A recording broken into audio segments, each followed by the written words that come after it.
Hello friends, welcome to my YouTube channel. आज के इस वीडियो में राजस्थान पीटीटी 2022 की परीक्षा के लिए मॉडल पेपर नंबर 20 सॉल्व करेंगे। इस मॉडल पेपर में काफ़ी इंपॉर्टेंट क्वेश्चंस को कवर किया गया है और मैं आप लोगों को ये 100% गारंटी देता हूं कि एग्जाम में सेम बिल्कुल ऐसे ही क्वेश्चन पूछे जाएंगे। तो इस वीडियो को पूरा जरूर देखिए। वीडियो अच्छा लगे वीडियो को लाइक और शेयर जरूर करें। चैनल पर पहले बार विजिट कर रहे हैं तो चैनल को सब्सक्राइब करके बेल आइकन को प्रेस कर दें, जिससे कि आने से नए वीडियो नोटिफिकेशन आप सभी लोगों तक आसानी से पहुंच जाए। तो चलिए स्टार्ट करते हैं आज का वीडियो। ये हमारा राजस्थान पीटीटी 2022 की परीक्षा के लिए मॉडल पेपर नंबर 20 होगा। एग्जाम जो है आपका 3 जुलाई 2022 को आयोजित किया जाएगा। सभी क्वेश्चन के आंसर आपको कमेंट बॉक्स में बताने हैं और अपना स्कोर भी साझा करना है।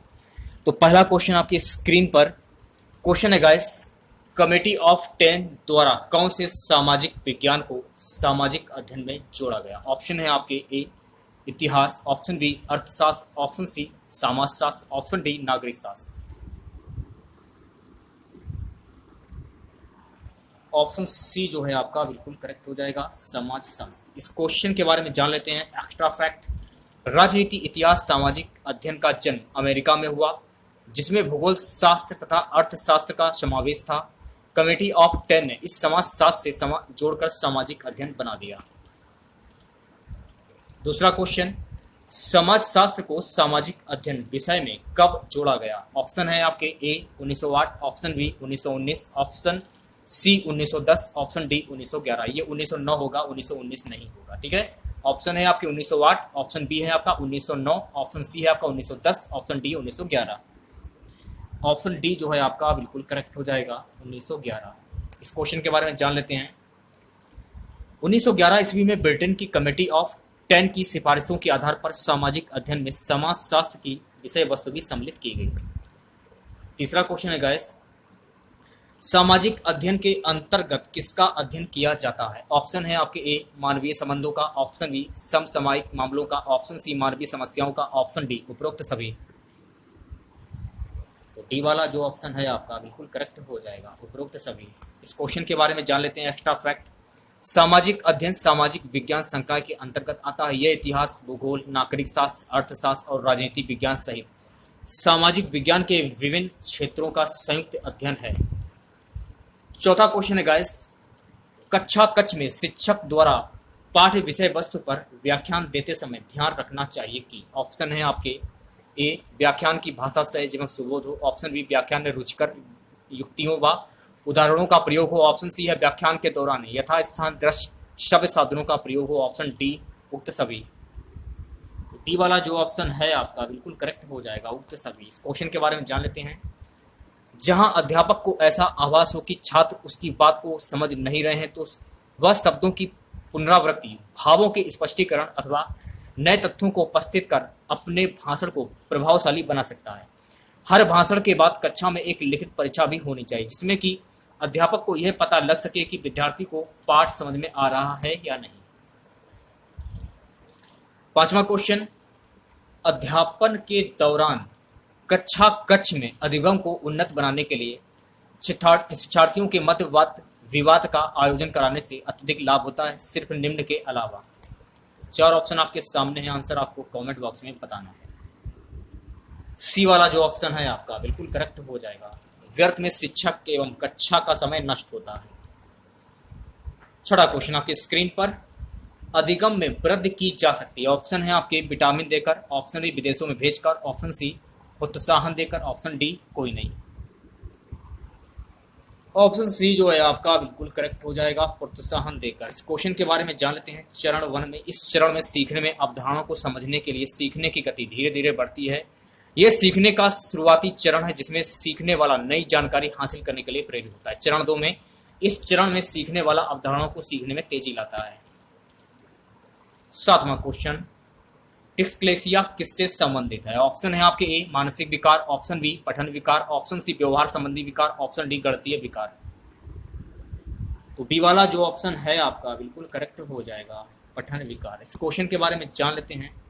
डिस्लेक्सिया तंत्रिका के विकास से संबंधित एक ऐसी स्थिति है जिसके कोई शारीरिक लक्षण नहीं होते, लेकिन ऐसे बच्चे अन्य बच्चों की तुलना में खुद को व्यक्त नहीं कर पाते। हालांकि ऐसे बच्चों को बौद्धिक क्षमता कम नहीं होती, ऐसे बच्चों की पहचान का ज्ञान हो तो डिस्लेक्सिया का पता लगाने में शिक्षकों की बड़ी भूमिका हो सकती है। गाइस 8वां क्वेश्चन एलेक्सिया है। ऑप्शन है आपके पढ़ने की असक्षमता, ऑप्शन बी लिखने की असक्षमता, ऑप्शन सी सीखने की असक्षमता, ऑप्शन डी सुनने की असक्षमता। सी वाला जो ऑप्शन है आपका बिल्कुल करेक्ट हो जाएगा, सीखने की अक्षमता। यह पठन संबंधित विकार है, इसमें ठीक से पढ़ नहीं सकता, इसे शब्द अथंचा पाठ विकार भी कह सकते हैं। 9वां क्वेश्चन आपकी स्क्रीन पर, एक शिक्षक होने के नाते आप सीखने के किस नियम को नहीं अपनाएंगे? ऑप्शन है आपके ए आंशिक क्रिया का नियम, ऑप्शन बी तत्परता का नियम, ऑप्शन सी अभ्यास का नियम, ऑप्शन डी प्रबोधन का नियम। तो डी वाला जो ऑप्शन है आपका बिल्कुल करेक्ट हो जाएगा, प्रलोभन का नियम। 10वां क्वेश्चन, आदतें ज्ञान और अभिवृत्तियों को अर्जित करने की प्रक्रिया ही सीखना है, यह कथन जिसका है वह है। ऑप्शन ए किस्कले, ऑप्शन बी गेट्स, ऑप्शन सी क्रोबोक्रो, ऑप्शन डी क्रोमब्रेक। तो सी वाला जो ऑप्शन है आपका बिल्कुल करेक्ट हो जाएगा, क्रोबोक्रो।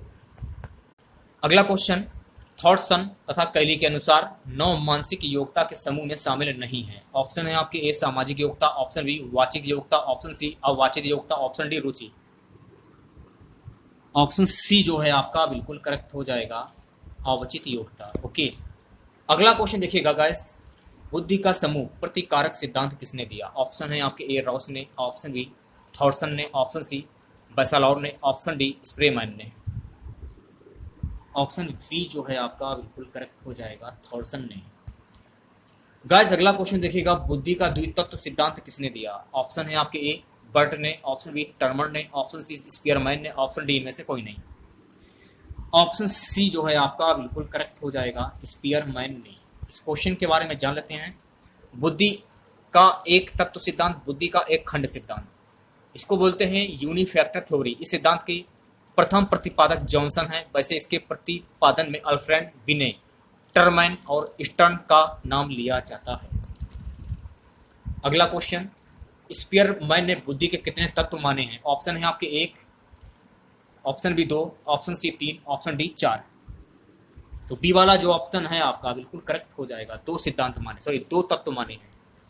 इस सिद्धांत के प्रतिपादक स्पीयरमैन है। उनके अनुसार बुद्धि के 2 तत्व हैं, सामान्य योग्यता जी तथा विशिष्ट योग्यता। यह सभी व्यक्तियों में एक जी कारक कम है तथा अधिक मात्रा में पाया जाता है, इसी के कारण व्यक्ति जीवन के सभी क्षेत्रों में सफलता प्राप्त करता है।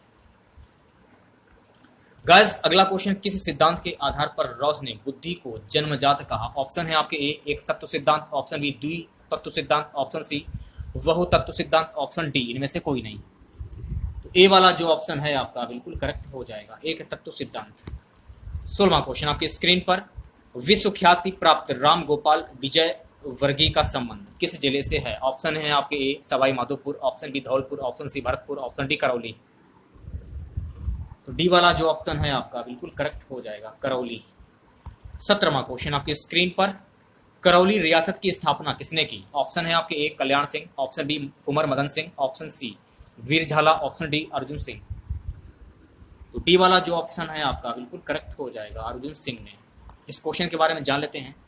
करौली जिला मुख्यालय, पूर्व में करौली राज्य की राजधानी थी। करौली कस्बे की स्थापना 1348 में यादव वंश के राजा अर्जुन पाल ने की थी। इसका मूलतः नाम कल्याणपुरी था, जो कल्याण जी के मंदिर के कारण प्रसिद्ध था। इसको भद्रावती नदी के किनारे होने के कारण भद्रावती नगरी भी कहा जाता था। गाइस अगला क्वेश्चन है कि राज्य में न्यूनतम लघु इकाइयां हैं। ऑप्शन है आपके A Sawai Madhopur, option B Churu, option C Jaisalmer, option D Karauli. राज्य में न्यूनतम लघु इकाइयां हैं करौली। तो डी वाला जो ऑप्शन है आपका बिल्कुल करेक्ट हो जाएगा। 19वां क्वेश्चन आपकी स्क्रीन पर, राजस्थान राज्य की पहली रियासत थी जो डॉक्ट्रिन ऑफ लैप्स के तहत हस्तगत हुई। ऑप्शन है आपके A Karauli, option B Ajmer, option C Dholpur, option D Sawai Madhopur. Answer हो जाएगा option D Sawai Madhopur. Okay, 20वां क्वेश्चन आपकी स्क्रीन पर, करौली रियासत की कुल देवी का नाम क्या है? ऑप्शन है आपके ए नारायणी माता, ऑप्शन बी शिला देवी, ऑप्शन सी शीतला देवी, ऑप्शन डी कैला देवी। तो डी वाला जो ऑप्शन है आपका कैला देवी। तो कैला देवी के बारे में जान लीजिए आप लोग। श्री कैला देवी जी का मंदिर करौली से 23 किलोमीटर दूर त्रिकुट पर्वत पर स्थित है। यह माना जाता है कि इस मंदिर की स्थापना 1100 ईस्वी में हुई थी। श्री कैला देवी पूर्वी राजस्थान, मध्य प्रदेश और उत्तर प्रदेश के लाखों लोगों की आराध्य देवी हैं। गाइस अगला क्वेश्चन, किस राजपूत शासक को अभिनव भारताचार्य के नाम से जाना जाता है? ऑप्शन है आपके A Maharana Kumbha, option B Rana Kumbha, option C Prithviraj Chauhan, option D Maharana Pratap. तो ए वाला जो ऑप्शन है आपका बिल्कुल करेक्ट हो जाएगा, महाराणा कुंभा। गाइस अगला क्वेश्चन, किस राजपूत शासक को विषम घाटी पंचानन की उपाधि प्रदान की गई है? ऑप्शन है आपकी A Rana Lakha, option B Rana Hamir, option C Rana Kumbha, option D Rana Sanga. तो बी वाला जो ऑप्शन है आपका बिल्कुल करेक्ट हो जाएगा, राणा हमीर। इस क्वेश्चन के बारे में जान लेते हैं। मेवाड़ राज्य के इस शासक को विषम घाटी पंचानन संकट काल में सिंह के समान के नाम से जाना जाता है। राणा हमीर को विषम घाटी पंचानन की संज्ञा राणा कुंभा ने कीर्ति स्तंभ प्रशस्ति में दी। 23वां क्वेश्चन है गाइस, चित्तौड़ को अपनी राजधानी बनाने वाला प्रथम गोहिल शासक कौन था? ऑप्शन है आपके A Maharana Kumbha, option B Bappa Rawal, option C Jaitra Singh, option D Rana Sanga. C वाला जो ऑप्शन है आपका बिल्कुल करेक्ट हो जाएगा, जैत्र सिंह। इस क्वेश्चन के बारे में जान लेते हैं। राणा हमीर से पहले चित्तौड़ के गोहिल वंश शासक रावल कहलाते थे और बाद में मेवाड़ का राजवंश सिसोदिया राजवंश के नाम से विख्यात हुआ। हम राणा हमीर सिसोदिया को सिसोदिया साम्राज्य का संस्थापक भी कहते हैं। अगला क्वेश्चन, प्रतिहार राजवंश का वास्तविक संस्थापक किसे माना जाता है? ऑप्शन है आपके नागभट्ट प्रथम, ऑप्शन बी नागभट्ट द्वितीय, ऑप्शन सी मिहिर भोज, ऑप्शन डी वत्सराज। ए वाला जो ऑप्शन है आपका बिल्कुल करेक्ट हो जाएगा, नागभट्ट प्रथम। इस क्वेश्चन के बारे में जान लेते हैं। नागभट्ट प्रथम गुर्जर प्रतिहार वंश का संस्थापक नागभट्ट प्रथम 730 से 756 ईस्वी था। वह एक पराक्रमी शासक था। ग्वालियर अभिलेख से पता चलता है कि उसने एक शक्तिशाली म्लेच्छ शासक की विशाल सेना को नष्ट कर दिया। यह म्लेच्छ समर सिंध का अरब शासक था। 25वां क्वेश्चन, प्रसिद्ध संस्कृत नाटक हरकेली के रचयिता कौन है? ऑप्शन है आपके A Ajay Raj Chauhan, option B Prithviraj Chauhan, option C Vigraharaj Pradhan, option D Vigraharaj चतुर्थ। आंसर हो जाएगा ऑप्शन डी विग्रहराज चतुर्थ। इस क्वेश्चन के बारे में जान लेते हैं। हरकेली नाटक एक संस्कृत नाटक है जो चमहार चौहान राजा विग्रहराज द्वारा लिखा गया है। उसने 1153 से 1163 तक उत्तर पश्चिमी भारत पर शासन किया।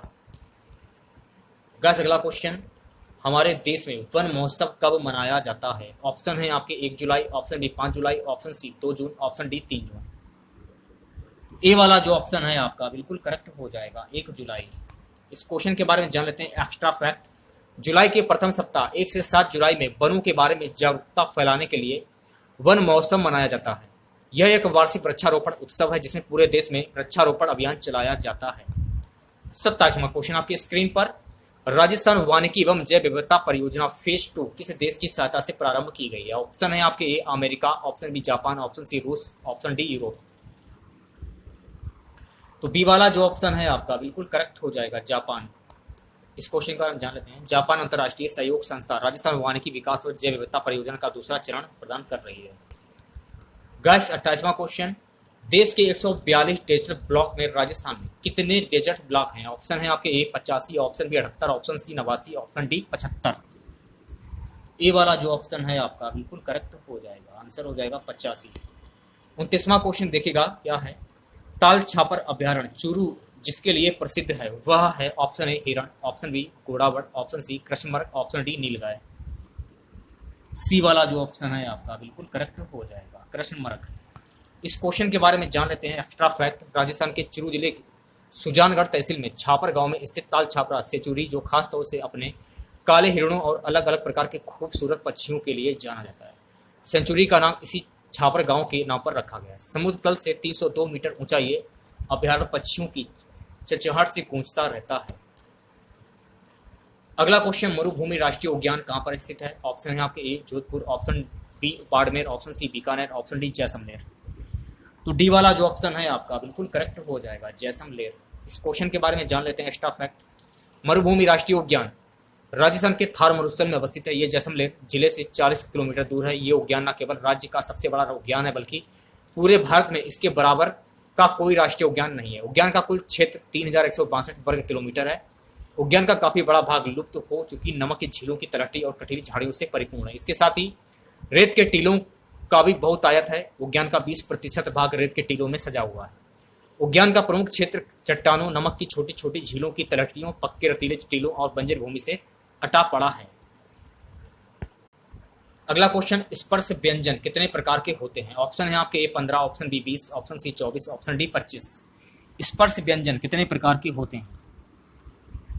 तो स्पर्श व्यंजन जो होते हैं कुल 25 प्रकार के होते हैं। ऑप्शन डी जो है आपका बिल्कुल करेक्ट हो जाएगा। आपको बता दें कि हिंदी वर्णमाला में कुल 33 व्यंजन होते हैं और 11 सुर होते हैं। उन व्यंजनों में से 4 उस व्यंजन, 4 अंतस्थ व्यंजन और 25 वर्णों को स्पर्श व्यंजन के रूप में गिना जाता है। 32वां क्वेश्चन, निम्न वाक्यों में से मिश्र वाक्य कौन सा है? इनमें से आपको यह पहचानना है कि इनमें से मिश्र वाक्य कौन सा है। 4 ऑप्शन आपके सामने दिए गए हैं, आंसर आपको कमेंट बॉक्स में बताना है। तो बी वाला जो ऑप्शन है आपका बिल्कुल करेक्ट हो जाएगा। सेठ जानता है कि नौकर ईमानदार है। मिश्र वाक्य की परिभाषा जान लीजिए, ऐसे वाक्य जिनमें सरल वाक्य के साथ साथ कोई भी दूसरा उपवाक्य शामिल हो, उन वाक्य को मिश्र वाक्य कहा जाता है। मिश्र वाक्य का निर्माण एक से अधिक साधारण वाक्य से होता है, जिनमें एक प्रधान वाक्य होता है और दूसरा वाक्य आश्रित होता है, और इसी वजह से मिश्र वाक्य की पहचान भी होती है। अगला क्वेश्चन है गाइस, वह कौन सा युक्ति है जिसने जवाहरलाल नेहरू का नाम ना सुना हो? वाक्य है संयुक्त वाक्य, मिश्र वाक्य, सरल वाक्य, इनमें से कोई नहीं। ऑप्शन बी जो है आपका बिल्कुल करेक्ट हो जाएगा, मिश्र वाक्य। इस क्वेश्चन के बारे में जानते हैं। इस भाषण को पूरी दुनिया ने सुना था, लेकिन एक शख्स ऐसे थे जिन्होंने भारत को आजाद करवाने में महत्वपूर्ण भूमिका निभाई थी। लेकिन उस दिन वो बिना भाषण सुने ही 9 बजे सोने चले गए थे। वो कोई ना बल्कि महात्मा गांधी थे। ये वाकया उस समय का जब पंडित नेहरू प्रधानमंत्री नहीं बने थे। अगला क्वेश्चन देखेगा, इनमें से कौन सा विराम चिन्ह ऐसा है जो हिंदी में अंग्रेजी भाषा से नहीं लिया गया? 4 ऑप्शन आपके सामने दिए गए हैं, आंसर आपको कमेंट बॉक्स में बताना है। तो डी वाला जो ऑप्शन है आपका बिल्कुल करेक्ट हो जाएगा। पूर्ण विराम चिन्ह ये होता है जो हिंदी में अंग्रेजी भाषा से नहीं लिया गया है। शेष तीनों चिन्ह ये वाला जो है आपका, यानी अल्प विराम, प्रश्नवाचक चिन्ह तथा सेमी कोलोन, ये तीनों चिन्ह हिंदी में अंग्रेजी भाषा से लिए गए हैं। पूर्ण विराम चिन्ह हिंदी भाषा का मूल चिन्ह है, जो हिंदी की मूल भाषा संस्कृत से हिंदी में आए हैं।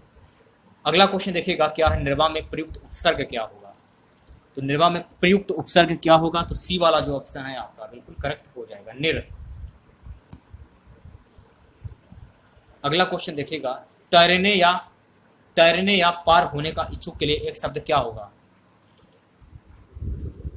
तैराक बोलते हैं इसको। ए वाला जो ऑप्शन है आपका बिल्कुल करेक्ट हो जाएगा। तैरने या पार होने के इच्छुक के लिए एक शब्द तिप्सु है।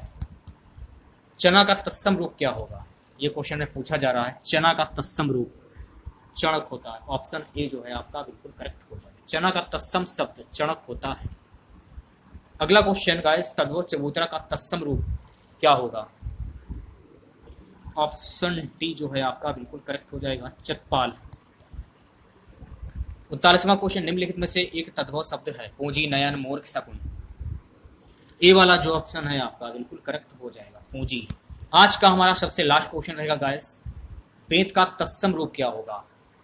बेत का तत्सम रूप, देखिए गाइस, बेत का तत्सम रूप होता है बेत्र। ऑप्शन बी जो है आपका बिल्कुल करेक्ट हो जाएगा। तो आज के इस वीडियो में बस इतना ही। आशा करते हैं आज का वीडियो आप लोगों को पसंद आया होगा। वीडियो अच्छा लगे वीडियो को लाइक और शेयर जरूर करें। चैनल पर पहले आप विजिट कर रहे हैं तो चैनल को सब्सक्राइब करके बेल आइकन जो प्रेस कर दें, जिससे कि आने से नई वीडियो नोटिफिकेशन आप सभी लोगों तक आसानी से पहुंच जाए। आज का टारगेट रहेगा इस वीडियो पर 500 लाइक का। ज्यादा लाइक की मैं बात नहीं कर रहा हूं, सिर्फ और सिर्फ 500 लाइक की बात कर रहा हूं। मिलते हैं नेक्स्ट वीडियो के साथ। जय हिंद, जय